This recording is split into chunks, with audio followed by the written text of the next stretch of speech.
لوگو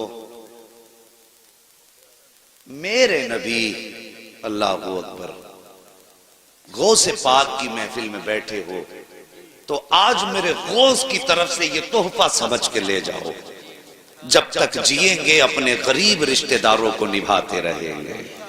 بولو انشاءاللہ۔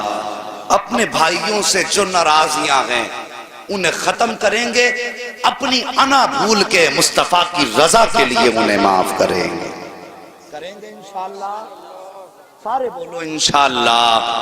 اگر اتنا کر لیا تو میں سمجھوں گا میرا آنا قبول، تمہارا برانا قبول ہے، ورنہ کچھ بھی نہیں، ثواب تو ذکر کا مل ہی جائے گا۔ بس صاحب اپنوں کو سینے سے لگاؤ، اپنوں کو قریب لاؤ، اور پیروں کے لیے میں نظریہ فکر دیتا ہوں۔ میرے غوث غریب کے چوکھٹ پہ ٹھہرے، میرے نبی سب سے پہلے غریب بہن کے دروازے پر آئے۔ اگر وقت ہوتا تو اور بھی ایک آدھ مثال ایسی رکھتا۔ اللہ اکبر۔ مگر میں یہ سمجھتا ہوں کھانا اتنا کھانا چاہیے جتنا ہضم ہو جائے، بہت زیادہ کھانے سے پیٹ خراب ہو جاتا ہے۔ کسی نے کہا تھا طوفان نوح لانے سے آخر کیا فائدہ، ایک اشک ہی بہت ہے اگر کچھ اثر کرے۔ بس یہ باتیں تھی، قرآن نے فرمایا یا ایھا الذین آمنوا اتقوا اللہ وقولوا مع الصادقین، اے ایمان والو اللہ سے ڈرو اور سچوں کے ساتھ ہو جاؤ۔ یہ اسی لیے ہم اپنے غوث کا بھی تذکرہ کرتے ہیں، اپنے صابر کی بھی باتیں کرتے ہیں، اپنے وارث کے بھی چرچے کرتے ہیں، ہم اپنے امام احمد رضا کے بھی تذکرے کرتے ہیں، غریب نواز کی بھی باتیں کرتے ہیں، مفتی اعظم کے بھی ذکر کرتے ہیں، تاج الشریعہ کا بھی نام لیا کرتے ہیں، اس لیے کہ اللہ نے تقوی کے بعد ہمیں ولیوں کے دامن سے لپٹنے کا حکم دیا ہے۔ یہ اس لیے کہ جب شیطان کو دوزخ جنت سے نکالا گیا تو اس نے کہا تھا میں انہیں بھٹکاؤں گا، میرے رب نے فرمایا جا تجھے میں نے پوری طاقت دی، لگا لے طاقت۔ اللہ اکبر۔ جب اسے پاور دی تو اللہ نے ہمیں پاورفل شخصیتیں عطا فرمائی ہیں، وہ پاورفل شخصیتیں اللہ کے ولی ہیں۔ تم تقوی اختیار کرو، اللہ والوں کے دامن سے وابستہ ہو جاؤ، تقوی اختیار کرو گے، عمل سلامت رہے گا، ولیوں سے نپٹو گے جا کر کے تو ایمان سلامت رہ جائے گا۔ ٹھیک ہے جی۔ اللہ تعالیٰ میرے بولنے میں آمدن صابن جو خطائیں لغزشیں ہوئی ہوں، مولا کریم اپنے حبیب کے صدقے میں میری خطاؤں کو معاف فرمائے۔ اور سارے لوگ کلمہ شریف پڑھ لیجئے، لا الہ۔ دیکھیں اب ایمانداری سے زور سے پڑھ لو، اب کنجوسی نہیں دیجیے ہے جی، تو جو نہیں بولا وہ اب بول جائے، اگر اب بھی نہیں بولا تو پھر مجھے اب جانے کے بعد بھی تکلیف ہوگی کہ یار کلمہ بھی اتنا آہستہ پڑھ رہے تھے جیسے مسجد میں تیجا ہو رہا تھا۔ پڑھیے، ذرا لگنا چاہیے سونے والوں کو کہ وہاں مجمع تھا۔